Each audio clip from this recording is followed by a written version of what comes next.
Okay lang yan. Do you brush off small money tensions as normal? Dahil ang iniisip mo is part lang yan ng running a business together? Maybe you can resonate with this couple. Si Jerome at saka Patrice run a well-loved samgyupsal restaurant in their town. Busy sa gabi, puno ang mga tables, mahaba ang pila kapag weekend. From the outside, it looks successful. Pero yung profit nila, inconsistent. May buwan na strong, meron namang months na kulang para sa payroll. Yung presyo ng karne ay nagfa-fluctuate, yung mga utility bills nila unpredictable, kung minsan nagkakaroon pa ng staff overtime. Whenever expenses exceeded what they expected, Jerome would just say, okay lang yan, babawi tayo next month. Patrice naman would just nod. Ayaw na nilang pahabain ng usapan dahil pareho silang pagod. And they told themselves that it was temporary. Kaya they avoided deeper discussions. Walang detailed na breakdown, walang serious talk about long-term savings. Basta tuloy-tuloy lang. Pero dahan-dahan, yung avoidance ay nagdadala ng anxiety. Patrice started worrying quietly about emergency funds. May sapat ba tayo kung may mangyari? Iniisip niya yon. Jerome naman, on the other hand, was thinking about adding more tables and extending operating hours. Sayang ang demand. Yun naman ang nasa isip niya. Iba-iba ang priorities. Parehong silent. Hindi sila nag-aaway, pero yung gap sa kanilang dalawa, it was widening slowly. Ito yung lesson. Avoiding money conversations, hindi siya nakaka-preserve ng harmony, ha? It just delays your discomfort. And delayed discomfort does not disappear. Nagkakapatong-patong yan. Totoo yan. Kapag hindi ninyo pinag-uusapan ng mabigat, nagkakaroon ng sariling buhay ang mga iniisip ninyo.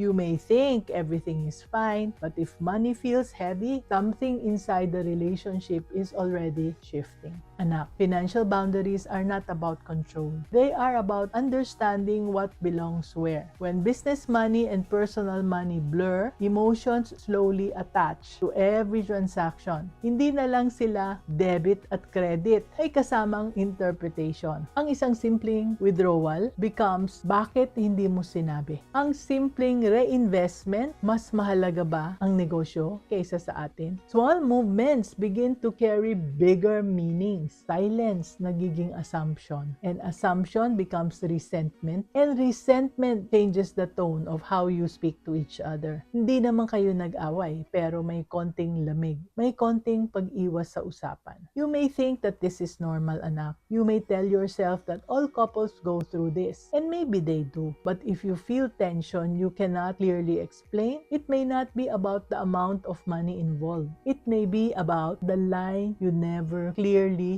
defined. So in my years of watching couples build businesses together, I've seen that most conflicts are not about the lack of income. They are about the lack of shared understanding. Awareness is always the first step. Once na nakita nyo na kung nasaan dapat ang mga boundaries, you will begin to understand bakit yung mga conversations na ganyan ay nagiging mas mabigat kaysa sa nangyayari. Sometimes what couples need is not higher sales. It is a stronger foundation. Kaya don't wait until money becomes the unspoken third person in your marriage. Remember, let's always be business-minded Pinoy.